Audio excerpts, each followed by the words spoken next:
What's up, guys? What's up, guys? It's JFlood201 back with another reaction. Alright, so we were cut off in the last one. We were in the middle of the Family Swan Blood versus East Coast Crip breakdown as according to rap news and street politics. So we're going to get right back into it, and I'm going to give you part 2 now without any further delay. Alright?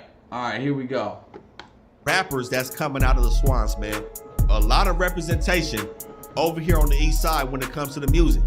We know S-Dot. S-Dot's somebody that we see for many years rapping over here and being a representative of this Swan shit. Shout out to S-Dot, and y'all gonna make sure y'all go check his music out. Y'all remember Money Monk, a former member of the Stink Team. Now that's crazy because we spoke on this prior. The Stink Team's connection with them neighborhood Crips, and just Crips in general with the Stink Team. Money Monk and them was cool with Draco and a part of the Stink Team. He's not anymore. We ain't seen him in a long time. But somebody we saw with him who was kicking it with the Stink Team was Fucker. Now Fucker got some shit, man. It's 2 records that I've been listening to that fell back. Foot Clan Fucker? What a weird ass name, bro. Back with 804 Eyes or another rapper coming out the Swans. And then that Florence the 92nd. That Florence 92nd, he gassed that shit. He's not that consistent with the rapping, but it has some Stink Team elements in it. It was gas. Where the fuck them niggas at? 61st to 7-0. We ain't gotta say no names. Niggas know we up to scope. We heard them niggas songs, all that line, yeah they cat. We the niggas spinning blocks, that's why they want some get back. They'll never get that. We just taught to wipe a nose. If we spin a nigga block, best believe we get them gone. We been front line, nigga. Y'all acting like y'all don't know. Every time y'all try to spin, the whole game blew they pole. And some of y'all may know him from that The Real MVP TV interview where he said he had laid down some dudes from Main Street, where he basically said after the first kill, it becomes easy. So that's like the motto for the Swans over here. I'm gonna keep it real. But C-Star has spoke on this dude, saying he has some paperwork. Now, I don't have any paperwork on him. Y'all know we be having it. I haven't seen it. I can't speak on it. Y'all tell C-Star if he got the paperwork on Foot Clan, then drop it. I seen he released a snippet. You know, we couldn't really tell what it was, what was going on, you know. But he said that the B team is somewhat harboring Foot Clan and not addressing this paperwork, specifically the who's who's. I don't know why, but C-Star has alleged that Foot Clan they made some statements at one point. That's to be seen. But other young dudes we got coming out of here, Rhyme, Easy Rhyme, he got some fire. YB, Eastside Janky. How do you take 20,000 children in the middle of New York City without anybody seeing? They are being put into buses. They are given certain clothes. Some of them were taken out in boxes. Them is them young members that be with Redface as well. They all through the Swans and they putting it down. We can't forget Gutter Bracken. We know that's a big name that's coming off the east side. Be doing a lot of features with a lot of top rappers and East Side Gunner. Money Mo, one of the older members over here. And if y'all like them older members rapping, Shaka, who also has a face card in this section, he also be doing music. So the Swans got a lot of musical representation coming out the east side over here that y'all can check out. Now, like I said, it seems like it's similar to Newark in the sense that the more like rappers that you have in your clique, the more relevant your clique becomes. And I'm not saying that necessarily out here on the East Coast that the guys who rap are the ones who really touch the money, because from what I've seen, that varies wildly. All right, you could have people that's really up and down the streets, you know what I mean, really slanging, really making some street money, you know, a lot of it, that don't have rappers, you know, fronting their clique or whatever, or like throwing it up and like really representing for them. But what you do see is that the more rappers, the more relevancy, right? So you're gonna hear about that set name, you're gonna hear about that stuff a lot more, all right, here on the East Coast. So it is similar in some ways, but also very different, because I think that a lot of the dudes with face cards on the West Coast end up using rap as a way to clean that street money. You know, we don't do that as much because we're closer to New York, and they're really, you know, we're used to them RICO cases. Those RICO cases were used on gangs, I think, you know, pretty early on in terms of East Coast law enforcement compared to West Coast law enforcement, you know, because RICO really was used against the mafia out here. So once they started, you know, taking down the mob, they really started using it on them street gangs. So if you're touching money out there and you got like things like a record label or rappers that are associated with you, they're gonna hit you with that RICO. Money Muck and them being cool with the Stink Team at one time. We see the Stink Team has took a different stance across Florence, really being tight with the six-pack. And like I said, the Swan said ever since Day 3 dropped that Knock 'em Down record, they said they've been putting belt to ass on the coast. Window up and knock 'em down. Sways know they not around. All the thing they get around my coast, Crips gon' dig 'em down. Six-pack, we on the map. I know you niggas heard of that. Deuce block, the S block, my niggas really on that. Chopping with a black mask, my Billy out of black bag. We sliding in the blackjack, blue hunters out the backpack. And then we see Day 3 double down on the Knock 'em Down record and put Fat Jack on the remix. Fat Jack from Neighborhood 90 Crip. Now, Fat Jack is somebody you gotta leave him at J.O. because he's starting problems. On that It's Regular, he's dissing. So like I said, these dudes doubled down on the beef by putting Fat Jack on that remix. But a lot of shit has been going down with the six-pack. We see Jet B. They doubled down on the beef. Like, I love the way he talks, man. That shit funny, dude. Like, for real, for real. But it does seem like, all right, so there are some of these young Crips out there that are rapping and repping their set and want to beef with FSB. You know, even if their territory and their recruitment group, their freshman class is not as, let's say, potent or has as many people in it.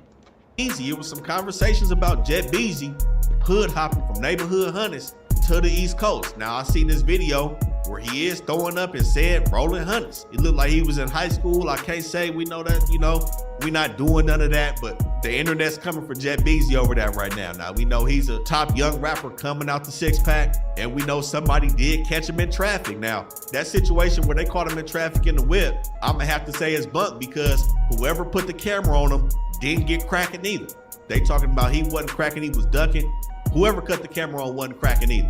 So I'm gonna leave it at that. But also, if it Deuce that just got his chain snatched by the hoops, and then for sure was his chains. We seen him wearing them. Like, that stuff is weird. I'm gonna let you know, unless you really got, like, yeah, unless you snatched their chain or you popped out on them and like you really, like, you know, you got it cracking, you fought them, right? You know, you squabbled or whatever, right? Just taking a picture of somebody in traffic is not that crazy. Although, mind you, if you're gonna be driving around in a Benz, because that looked like one of those E-Class Benz, like one of those kind of like affordable Benzes. Bro, just tint the whip. What are you doing, fish bowling? And you're a rapper, so you're kind of like a public figure in the sense that you're hood famous. You might not be really famous. You probably ain't got a whole lot of money, but you hood famous. You should be smart enough to not be in a fishbowl. He be with Day 3 as well, but we did see it looked like he already got his get back. Now I don't know if that was somebody from Hoover him and his homies was jumping on recently, but it looked like he done redeemed himself after he got yanked on out. Somebody said that he said he didn't bang, he wasn't from the coast. In the video, I didn't hear him say he didn't bang. I heard him bang on him, I heard him stay quiet, and then I heard the pause getting put on him. So I don't know if he turned it down like Hito did, but that's what's going on over there in the East Coast. But like I said, they are full participants in this war with the Swans. And I'll say it again, in the last few years, it's been cracking between these hoods. So back in December 20... It definitely is. Like, you could tell from the rap videos and then from the news articles that he's putting up. Like, the beef is simmering. 2020, it said that the six-pack was kicking it on 62nd and San Pedro. We know that's the top spot, royalty market. That's where they be at hanging out, all of the six-pack. Primarily 6 Deuce for show. But it said that Richard Perry from 6'6" and Devon Woodson from 6 Deuce was hanging out over here with Young Snoopy, Eastwood, and another dude named Brandon Brown, all from 6'9". Now, a couple dudes, Richard Perry, Lil Habit, and Infant Shorty, ended up sliding down San Pedro and busting a left on 92nd Street. On 92nd, they ended up getting on Wadsworth to that hot block over here in the FSB hood, 91st. And it said at 6 p.m., still daylight outside, 3 dudes jump out and form a gun line and start busting on 91st and Wadsworth, killing a member of FSB named Tyrone Wolford, and then getting on and going back up to 62nd to finish functioning with their homies. Now the next day, December 10th, very next day, the Swans are holding the candlelight for Tyrone over here on 91st and Wadsworth. You know, emotions are high, it's a bad situation. The six-pack spins again at the candlelight. They pull up right before midnight, this time 5 deep, and they dropped 60 points on 91st and Wadsworth at the Candlelight. Now, 2 people ended up getting hit. That's crazy.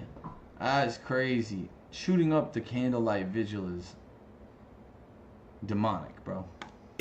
One of them, Nathaniel Caldwell, he caught a bullet to the leg, ended up driving himself to the hospital, but a female named Ayanna Treadway, both of them allegedly are from FSB, but Ayanna ended up losing her life over here at this Candlelight, celebrating the life of their fallen homie, man. And this was the Six Pack's way of upping the score. And this is why the Swans allegedly dropped 70 on 81st and Compton. But like a lot of situations and a lot of hits, mistakes were made. Bro, what is on his, what? Do you guys see that? What is on his mouth, bro? What is that? So when police got to the scene and got to Ayanna Treadway's body, they ended up finding a set of keys laying in the street. Now at the Candlelight earlier that night, somebody from Swans had went down, you know, like I said, this is a delicate scene, this is a Candlelight, you know, another murder. Emotions are high, so somebody ended up going to jail for what, I'm not sure. But the police figured that those keys belonged to somebody from Swans. So they picked them up bare hands, had no gloves, this is evidence, still picked it up. So they went down the street trying to unlock the car that matched the keys. On the keys, it was an Audi Key 5. Is this the best survival game ever made? This is the aircraft carrier shelter you seized, previously owned by a small faction of about 800 people. Now, it belongs to you. Although you lost about 120 brave warriors, you finally took the shelter after clean. Sorry, I was and on a the set of phone. house keys. And they put the keys in the evidence when they couldn't unlock any of the cars on the block. Now that's some nasty shit. Just trying to unlock some cars, you know, they was finna go through some shit on the under and probably find a gun, or you know what I'm saying? You already know how it go. But after that situation, that's when the surveillance cameras started to get glued in, and the past 2 nights started to play themselves out. So the night before, after Richard Perry and them from 6-6 had killed Tyrone, they followed surveillance all the way back up to 62nd and San Pedro. On 62nd, they see a Nah, bro, I don't really watch Back on Fig podcast, bro. I'm not gonna lie to you. I don't really watch Back on Fig podcast. I used to, but I don't really feel like they be covering a lot of like relevant material that is hood politics stuff. I'll go there to check out like some music or something. I'm talking to the chat right now. But yeah, so that one guy in chat, do I watch Back on Fig podcast? Not really, man. I think I'm subscribed, but I don't really be checking it out like that. blue Audi that belonged to young Snoopy. But the blue Audi didn't take place in the murder on December 9th. But they do see the SUV that's registered to Richard Perry over here on 91st December 9th, and then flying back to 62nd and San Pedro. Now December 10th, surveillance video showed them 5 dudes sliding back to 70. Now 70th is a part of 6-9. Now I'm waiting for 7-0 to be a full East Coast set. 6-9 be pushing 7-0. Wait, so this, yeah, look at this. 6-9, 7th Street. Like, but are they East Coast or are they neighborhood? Right, 7-0. Or are they not a Crips set at all? You see it everywhere. I'm waiting for there to be an official East Side 7-0 East Coast Crip. Right now, 7-0 is just a main block that 6-9 hangs out on. But I'll predict that one day it will be its own East Coast set. But nonetheless, on December 10th, they find these guys sliding back to 70th, and they pretty much got an idea of how everything played out over here on 91st. So when they go to 70th, again, that same blue Audi is there this time. But the blue Audi also, again, wasn't at the scene on December 10th either. But this is when they get up on young Snoopy and find out that this key fob that was recovered at the scene on 91st matches this blue Audi on 70th. So shit is already going on. Nah, yo, they found the matching key to the car. That's wild. Like, they kept it. And then like months later, like that, no, a month later or whatever, because I think the last one was in January, and then in December, they've been trying different keys with the key fob that they found and put into evidence, right? These cops is really on it, bro, especially if it's linked to a shooting.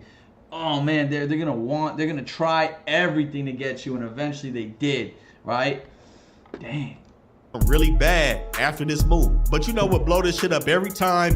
The snitching. Richard Perry from 6-6 East Coast Crip went out bad after the slide. He got picked up because his SUV that's registered to his name for some reason, I don't know why he would use that car, but it was caught at the murder scene on December 9th. So he automatically goes down. It's not even like in a family member's name. It's literally like you pay your own insurance and registered your own vehicle. Bruh, why would you use that to spin? Driving this. And let me guess, one thing that I always see in all these videos, and I'm going to tell anybody who's active right now, bro, if you bring your cell phone with you on a mission, you're dirt, you're butt, you're dumb, you're dumb. Leave that at home, turn it off before you even get into the area, whatever it is. If you're going to bring it with you, bring it with you, but dude, turn it off, turn it off. Like, they can track what cell towers your cell phone pings even when you're not using it, dude. Don't bring your phone with you. Don't use no car registered in your own name. That's why, that's like, especially the one thing I will say about the difference between West Coast and East Coast, right? West Coast, everybody's got a car because it's highway country out there. Yeah, well, it's the same out here on the East Coast. Only we jack cars. We steal cars. Stealing cars since young, bro. Ask anybody on Avon in Newark, bro. I'm telling you, like, stealing cars is like a pastime out here. It's regular, bro. So we'll steal a car to spin a block or do a mission. But out there on the West Coast, y'all taking Ubers and doing dumb bro. Car. He comes up with this elaborate story saying the night that everything went down with Tyrone, everybody's kicking it on 62nd, plotting on a party. The usual. He says since he ain't got his L's or some shit, Lil Habit or Infant Shorty took the wheel and ended up driving to 91st. He said when they got to 91st, they stopped at the liquor store. I'm assuming maybe the liquor bank on 89th, I don't know. But he said they stopped at a store and he just heard some popping and got down. He said his homies had ran back in the car and they flew back over to 62nd. He said he didn't know that his vehicle was used in the shooting until the police pulled him over, telling him that the vehicle was used in the shooting. And at this point, he ended up pointing everybody out. He pointed out Young, Snoopy, and Eastwood. No, bro, that's crazy, dude. They link his vehicle to the crime. And so instead of like just like being like, oh, like, you know, my mom's used it, or like I let one of the homies use it, I forget his name, giving like a BS story, right? Or I don't even know, because you shouldn't really be saying nothing like that. You should lawyer up immediately, right? And then you let your lawyer talk to you about how you can get rid of that evidence out the courtroom. Like, you know, with maneuvers, with legal maneuvers, right? Because they got the car linked to the scene of the crime and it's in your name. So you're effed in the A no matter what. You go and tell on the whole set, on everybody in the car with you, and you already did it. So they already have witnesses or whatever is linking your car to the scene of the crime. I think it's surveillance in the key fob. You're dumb, bro. And like now you're a snitch. So you didn't even get nothing out of snitching, bro. Like, even though they weren't even there for the first murder. Not like that makes it okay. I'm just saying, like, he got down on them about the second murder, and he helped his homies go up the river for dropping 60 points out of Candlelight on a back-to-back murder scene. And this dude say he a former member of 6'6". Of course he is now, but he ended up signing up for 3 years on the plea deal. They gave him a hell of a deal for a double homie over here. On 3 years on a double, bro? What? Oh yeah, he's the missing link. They didn't have nothing before he cooperated. How do you go from double hom? Oh my God, he got 3 years. Bro, you get more time for a gun out in Jersey. That's crazy. That's a 48-month mandatory minimum, bro. And he got 3. He had a 3-piece. That's crazy. Although I will say, like, you could end up just doing a year. It really all depends on what kind of evidence they really got on you, right? But that's crazy. East Side and the Swans. Now, this type of situation has been going down over here for years. This war has been going on crazy with the Swans, East Coast, Main Street, 7 Trey. This is how they got the injunction put on them, along with Florencia being over here, but doing all this around Fremont High School. Now, that injunction came about in like 2009. Bro, I've heard about this high school in so many of these West Coast videos, bro. I'm not gonna lie. Dudes from 7 Trey had shot into a crowd of Swans and ended up killing an 8-year-old girl. Oh. The Main Streets was taking hostages over here with the Swans. It was just too much going on in this situation, and we see it still cracking. And the kitchens, if y'all remember our kitchen Crip video, where we said they had turned into some serial killers, where they did 7 murders for the get back of their homie. They was looking for Swans, primarily and the bounty hunters down by their 11-6 hood. But they was over here hunting on Swans. And they've also, like I said, have linked up with Front Street, dissing the Swans. Now, other murders we seen over here recently, 80th and Avalon, Olive in Manchester, 84th and San Pedro, Hooper and Firestone in the Kitchens. Another murder in the 8-9s on 91st and Compton, 90th and Central, Manchester and Central. Yo, if you pay attention, like, all right, so this is deep into territory. That's considered like a little deep into territory. But a lot of these, the other two, three, right? Boom, boom, boom. It's on borderlines. It's on borderline territories. I don't think that's a coincidence. I think if you were to look at this stuff, the majority of these unalivings would be on borderline territories on these big streets where anything could go down, or it's like two different hoods colliding. A lot has been adding up with these Eastside Swans, and this is what I'm talking about with the activity. And when I said the most active, you know, a lot of people will think about the Pueblos and the bounty hunters. But the key thing and the key differences y'all gotta realize is block banging is different from project banging. The Pueblos and the bounty hunters occupy their projects. This Swan hood, all of it is the front line, surrounded by their enemies. There is no back hood, there is no cut. Crazy. I think there's only a couple minutes left, but we gotta finish this one. Every single block over here Thank you guys is for pretty much a tuning in, frontline man. section. For real. And this is what makes the Swans extremely active and has gotten them to this point of aggression with their enemigos. Now, when I spoke about that 10-line gangster and 7-tray gangster connection, I was over here in the 7 trays and I seen the 10 lines hitting up.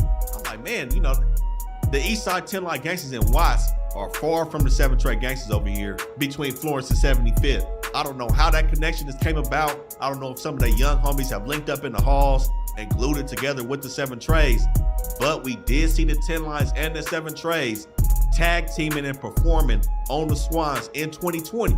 Now, this was in the middle of the summer, July 2020. It's all about money at the end of the day. They might share a connect. Dude from 10 line that went down named They probably getting money together. They probably getting money together, so they tied flags, or they just, you know, linked up, or whatever it is. John Grant, and he went down for the murder of Sean Smith over here on 81st and Avalon, middle of Swan Hood, right by that 3-star market that I was telling y'all about. Is a very active and deadly spot in this section. Sean Smith was hit 12 times. As you can see, these dudes putting up basketball numbers with these killings on the east side. Now, this was just after midnight, 10 line and 7 tray together. Now, a month after this, they try to take out 2 other Hispanic dudes at a Burger King. I don't know if it's the Burger King in the Kitchens, but they ended up hitting them, but not taking them all the way out. But after this, Grant from 10 line goes down and ends up doing the bad work like so many people. Tails on everybody and said he's scared and he had to do this move on the Swans because the 7. Nah, he participated in it and then told. That's crazy. I understand if you're a victim, you're just at a Burger King, right? And you get hit up in the leg and you end up cooperating. That makes so much sense, right? Because you're a civilian.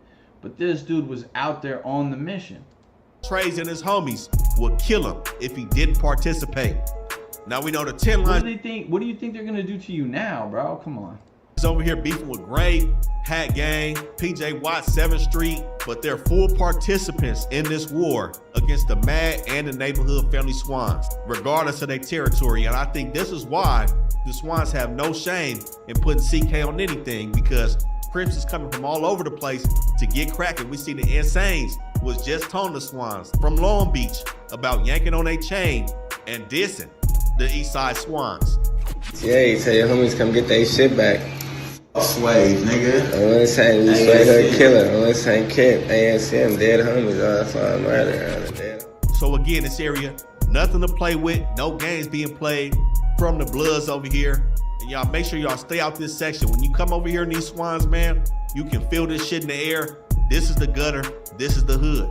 Not far from Watts. If y'all think Watts is gutter, this part of town is on the same type of time with the bullshit on the east side. But nonetheless, man, y'all make What's crazy to me is that somebody from the East Coast, when you see footage like this, you're like, bro, this is not the gutter. Like, they got palm trees. There's cars on the street with, like, no busted windows that are decent brands. You got a Chevy with tints, right? I'm not saying that it's just, like, that it ain't gutter, because it is, bro. But, like, there's stores. I mean, Actually, you know what? The stores look bummy. It's auto sales and liquor stores. That's the same out here. It's gonna be auto sales stores and liquor stores is all you're gonna find in the hood. You know, Minute Marts, liquor store, auto parts. Minute Mart, liquor store, auto parts. Rinse and repeat. But it's wild how nice the weather is out there. You ain't got these tall buildings with these weird shutters and like crack dens and shit like that. Like, I'm sure they're out there, but you got to really look for it, because being from the East Coast, I don't just automatically see that. Y'all like, I could get tricked into thinking I'm in a nice neighborhood.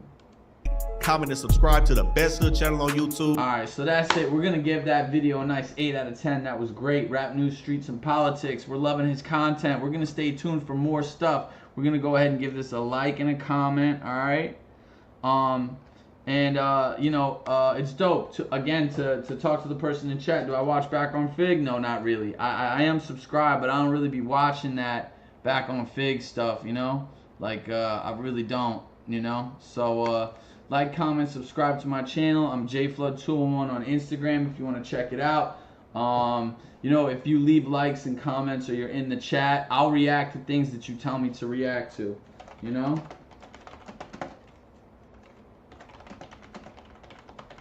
Alright, man, so it's an 8 out of 10, and I'll see you guys again in the next one.